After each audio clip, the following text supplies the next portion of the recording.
Hey guys, welcome back to my channel. As you can see, I'm not in my normal setting. Because we've all gone back into lockdown, I thought I'd bring back my back to basic recipes for you. So here are a few really simple and easy recipes to follow using basic equipment and ingredients, and I hope you enjoy them.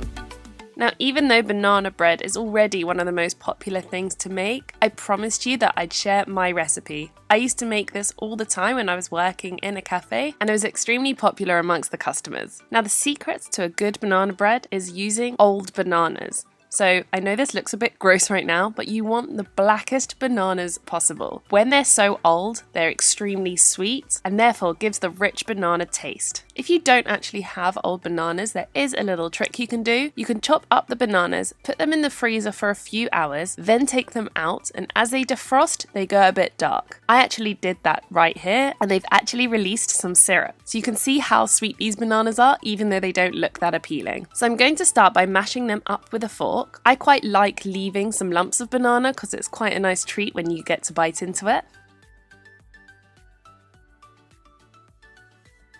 And into the bananas, I'm going to put the oil. You can of course use melted butter, but the banana taste is so overpowering in this recipe, you don't really taste the butter anyway. Plus you can keep it dairy free if you want. I'm going to mix that in with my fork and then go in with the eggs. So this is all the wet ingredients first, and I'm going to mix that until fully incorporated.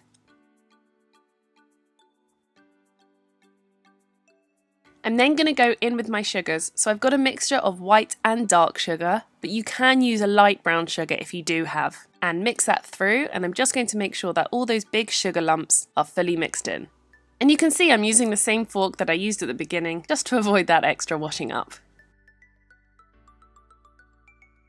So now I'm going to go in with my other dry ingredients. So I've got some plain flour here, some baking powder, and a touch of cinnamon. I absolutely love cinnamon, especially in banana bread. You can also use mixed spice, which is also quite nice, or not put it in at all. It's totally up to you. And mix that through.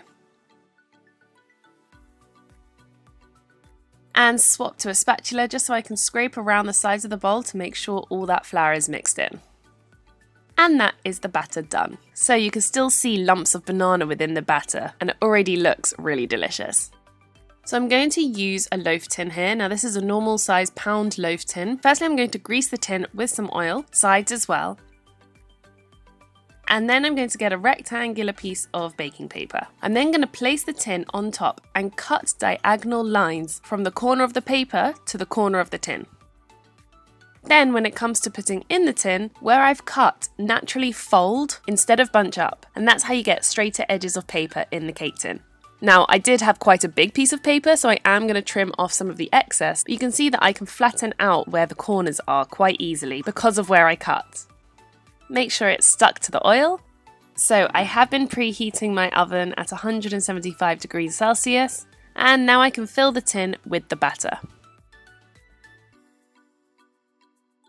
Because it's quite a wet batter, it fills in quite evenly, but I am just going to clean off the sides because I don't want any burnt bits around the edges.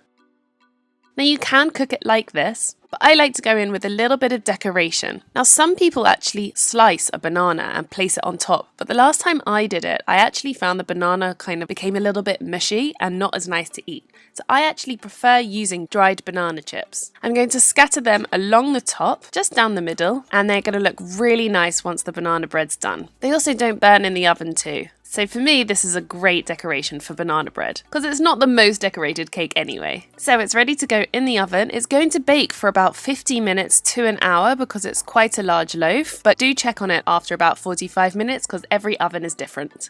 Once your banana bread is cooked, it should look something like this. It's risen beautifully in the middle. When I press it down, it springs back up just like a normal cake would. So I'm going to leave it to cool for a few minutes in the tin before I take it out. If you take it out of the tin too early, you're at risk of it breaking. So once it's cooled slightly, it comes out of the tin really smoothly. And I can take off the paper and leave it to cool completely on a cooling rack. And so that is the banana bread done. It's soft, it smells delicious, it has that touch of cinnamon in as well, which really brings out the banana flavour. And it also cuts beautifully too, even with the banana chips on top. I used to eat it by putting a piece in the toaster and letting it get crispy and then spreading a small amount of butter over the top, and I was just in heaven. And it can last for a few days, that is if you don't eat it all at once. Hope you enjoy this recipe. If there are any more back to basic recipes that you want to see, please write them in the comments below. Please like this video, subscribe to my channel, and hope to see you soon for more back to basic tutorials.